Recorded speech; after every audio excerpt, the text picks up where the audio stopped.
Hey guys, welcome back to my YouTube channel. I hope that you're all doing really well. Today's video is a very exciting one, and I'm hoping that it's going to be my first video in a playlist of videos that hopefully lead to us buying our first home. So if you haven't caught our life update video, which I posted a couple of weeks ago, Rich and I are basically saving to buy our own house, and we have basically put a load of steps in place to start saving. And so I wanted to do a video all about how we have made kind of lifestyle changes and we've made financial changes and the steps that we've put in place in order to save for a house deposit, especially whilst renting. It's so much harder than it would be if we were living with parents, if we didn't have a child and things like that. So I'm hoping that this video acts as a resource for you if you are in the same position and that you are also looking to save for a house. If so, how exciting. But without further ado, let's get straight into the video.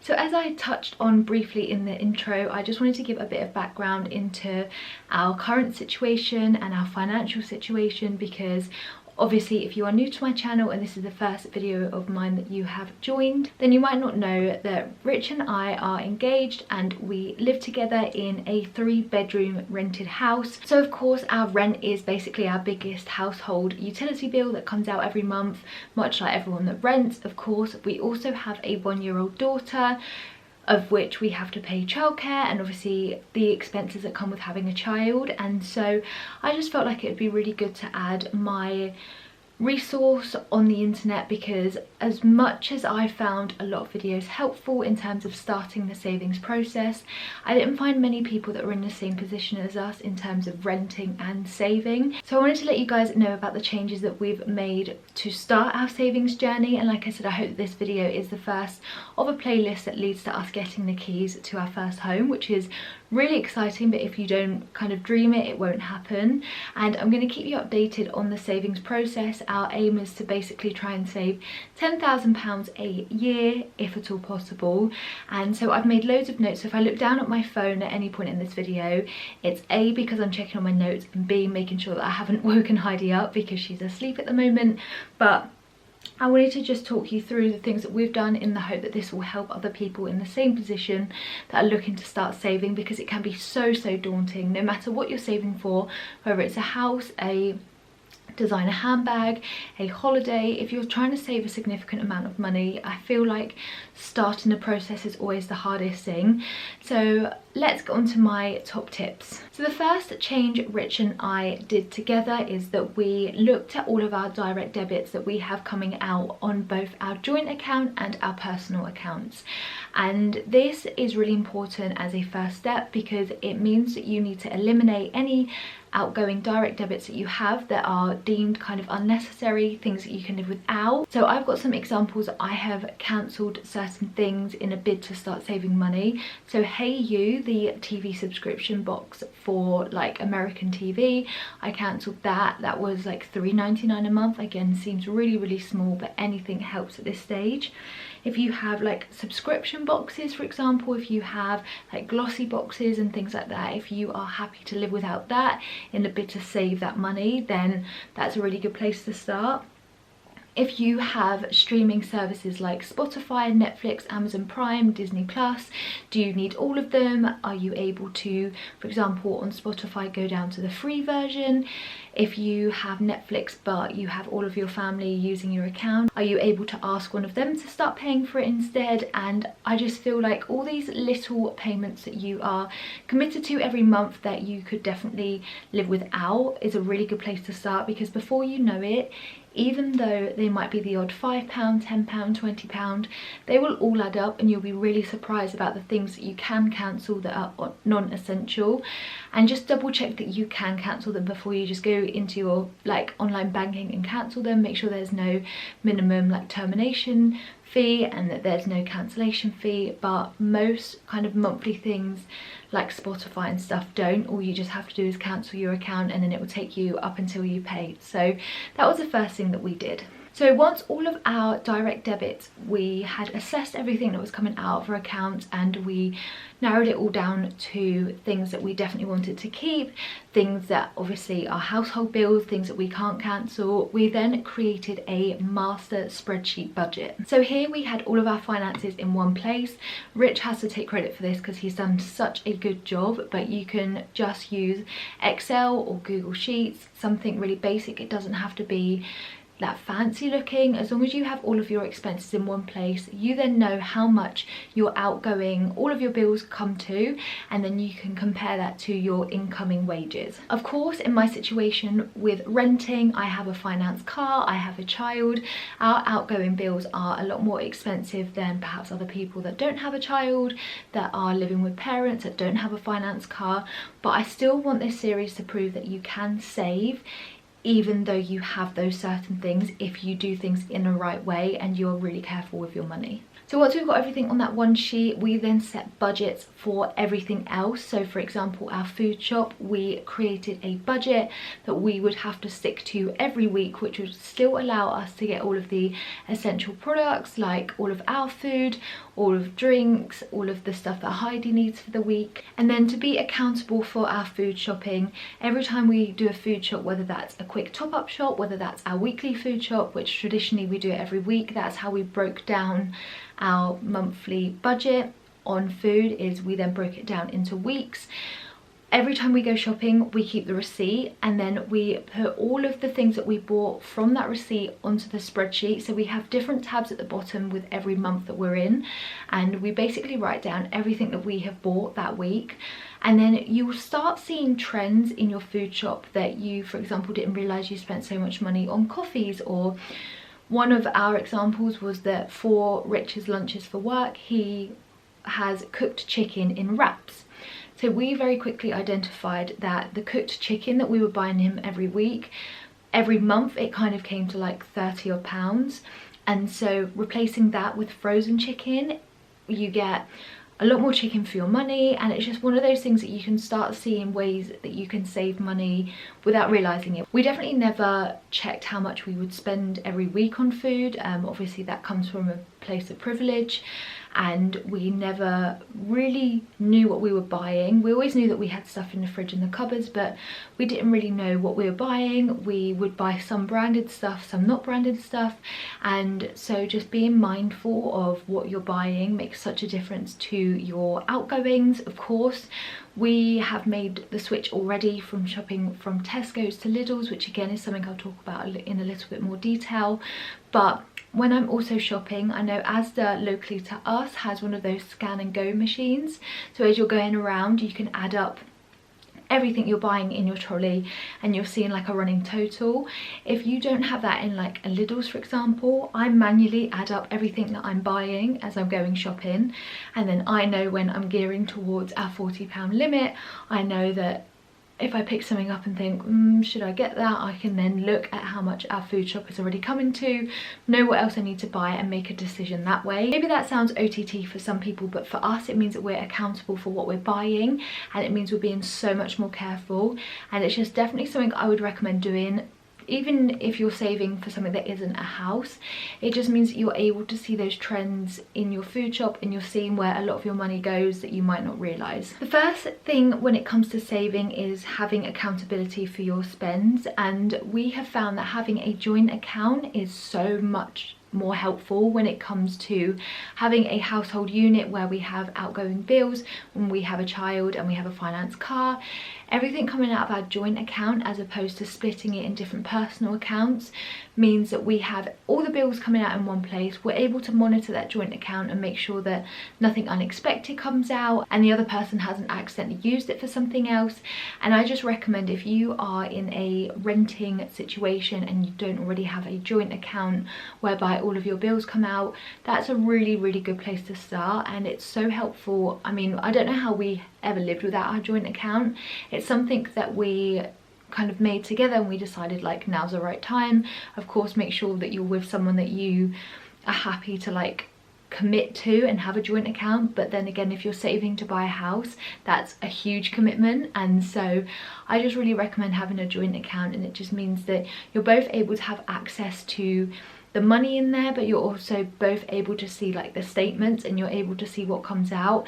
Have all of your core household bills come out of that account, and it just means that if you both contribute to that, it's just all in one place, and it's so much easier, especially if you're then referencing that to a budget. And then when it comes to our personal accounts, so the way that Rich and I personally do it is that we both get our wages put into our personal accounts, and each month we both contribute so much and put that in the joint before all of our household bills come out of that.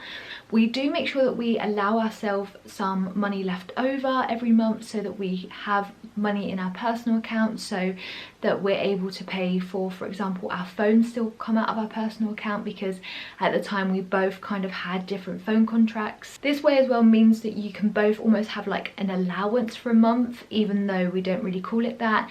It's a great way to look at it, and if you keep a certain amount of your wages to yourself, it means that either you can try and save a little bit more. If you're able to put more in, that's great, but I also think that it's really important to still have some money, so that you can still go out with friends, you can still buy the things that you need or want within reason, and it just means that you're still motivated. Because obviously if you put all of your money in your savings account and you had no money left over, it would just be the worst, because you feel like even though you're working towards a bigger goal, you have no like short-term benefits from working, and it's just demotivating. However, I've made some tips on how I keep within my budget on a personal level, and also tips to avoid temptation of spending my own money, so that come the end of the month, if I have any of that money left over, I'm able to then put that into the savings account.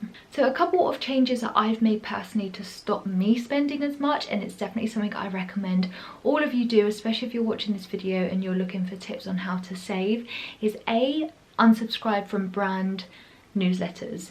Now this can be really hard, and I actually found myself like slightly attached to brands more than I ever thought when I was going through my mailing list, and I was like, right, what am I subscribed to? What kind of offers am I getting in my inbox all of the time that I'm slightly tempted by, or just brands that I know that like are a bit of a weakness to me? I just make sure I unsubscribe from them. The beauty of that is that the brand doesn't go away. You're able to Google them if like you had an absolute desire to buy something, or you kind of allowed yourself a specific treat to that, but it's not constantly bombarding your inbox. And I personally have signed up to so many branded newsletters that my emails go off so many times a day, and I get offer after offer after offer, and ultimately all that the newsletter is trying to say is buy, or buy this, or we recommend this. And especially if you've shopped from specific brands before, it'll be based on your interests, and so they're personalized. And I have definitely been victim to mailing buying. Definitely used to before we were saving. I'd get personalised recommendations in my inbox, and I would definitely buy from them.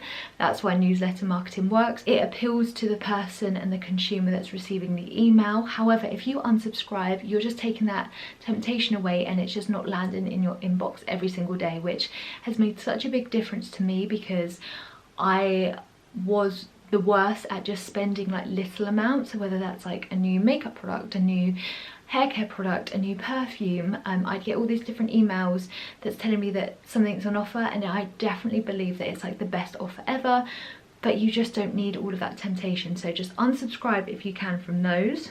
The other thing that I did to stop me shopping on a personal level was I deleted the shopping apps that I just don't want to have on my phone. Again, a little bit harder to do. The only one that I kept was H&M, and the reason I kept H&M as the only shopping app that I have on my phone is because I buy a lot of Heidi's clothing from there, and I find it a really affordable place to buy children's clothing. But other than that, I have got rid of like Topshop, ASOS, Superdrug, all different shops like that, that again would send you notifications to tell you about an offer, to tell you something that you've liked has now been discounted, all things like that, that again your phone is just constantly going off telling you about a new offer. ASOS has 20% off. I would have like a saved basket of things that I'm really tempted to buy. And so if I just remove temptation, it just means that saving is so much easier, because I'm not being reminded of the things that I kind of once wanted to buy. And the final step that I kind of made on a personal level, and again this totally depends on your interests and what you do that influences your buying habits, but for me, I used to follow a lot of YouTubers that did a lot of hauls and shared a lot of new products, new releases, and I've just had to unsubscribe. And as horrible as that is, because I like showing specific YouTubers my support, I just find that watching hauls, ultimately it's to try and encourage you to buy a product, or it's telling you of their opinion of a product, if they like it, and if so, if they like it so much, is it the best version of a product that they've got.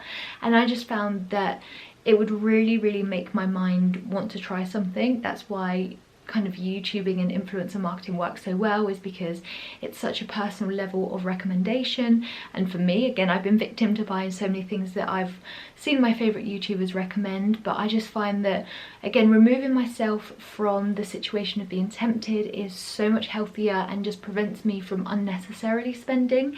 And again, if for example I allowed myself a certain amount of money to spend on ASOS if I really needed some new clothes, then I'd be able to search ASOS haul and I'd still be able to find the content, but I'm just not constantly reminded of it on my feed. The same with Instagram. If I'm following a lot of people that try a lot of new products, then I'm going to remove that, and instead, especially in this journey of looking forward to buying a home, I'm instead following like interior accounts or home decor accounts, cleaning accounts, things like that, that instead of permanently being reminded of a new lipstick that's come out or a new subscription service or something like that, that typically I would follow and typically I would be really intrigued by to the point of buying, now I'm constantly being reminded on Instagram of homeware, decorating ideas, things that are really helping my vision on my ultimate goal, which is of course buying a house. And with buying a house means that you can kind of decorate it as you please and you can start getting inspiration. And so just curating your Instagram feed to things that really help with your goal, and the same with YouTube, is so important. And it's a step that, again, wasn't as easy to make first of all, because you really get invested in people's lives. But if you are that way inclined and you are influenced in spending that easily like I was, then removing it is just so much easier and it just stops temptation so much. However, on that topic, I just really wanted to mention as well that don't deprive yourself 100%. Like I said, Rich and I allow ourselves like a small allowance, let's just call it, every month of our wage, that we're able to buy things that we either want or need. And I think that that's really important to motivate yourself, because you're not just looking at your long-term goal. Buying a house, for example, is likely to take years to save up for. Deposits needed are so high, and then you obviously have to add all the other fees on top, and it's not a short-term process. I kind of wish it was, but it's not. And so if you then never bought yourself anything for the next 3 years, say, that is a long time. It's a long time to be working without any kind of gratification of that. So I definitely think that it's still a right to treat yourself, it's still right to go out for dinner with friends, it's still right to buy yourself a new top or a new coat or something like that. But I just think compromising is really important, and just changing your mindset on money is something that's really hard to get focused on when you start saving. But as soon as you do that, it just makes such a difference, and you kind of just double check with yourself, do I really need this? How much wear am I going to get out of this? Or is this a product that I have something similar of already? Am I able to ask a family member to borrow X, Y, and Z? That kind of thing just makes such a difference. And again, you're just not unnecessarily spending for the sake of it. But just making sure that, for example, if you're going out on a night out with your friends, instead of like buying rounds of drinks when you're out, recommend that you come together before you go out and have some pre-drinks. And then when you go out, only buy 1 or 2 drinks instead of like 5 or 6. And again, financially, that's going to make such a difference. Just making sure that you're always thinking about your finances, no matter what you do, just is so important, especially when you're trying to save for such a big goal like saving for a house. For example, Rich really enjoys gaming. That's his hobby, that's his downtime, that's the time that he really looks forward to when it comes to his days off. And so him buying games when they come out, if he really likes the look of one and it's one that he's been looking forward to, it's still important for him to get, because it means that he is able to still enjoy his downtime. Again, it's going to be a really miserable couple of years if you can't do anything that you enjoy, but it just means that you don't pre-order all of the latest releases that come out. You're a little bit more selective, or if you know that someone else that that you're friends with is going to be ordering a game when it comes out, asking them to borrow it when they're done with it.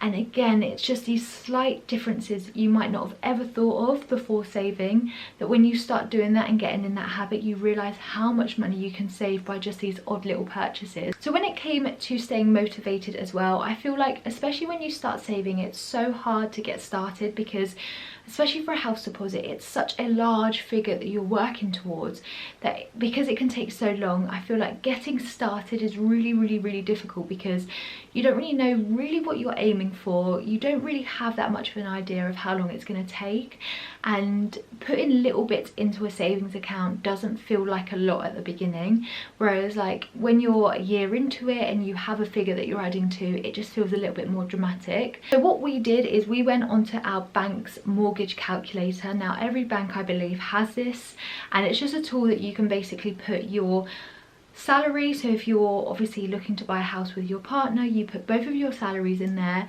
You also put your like financial outgoings, so things that you can't stop. So for example, for us it would be a finance car.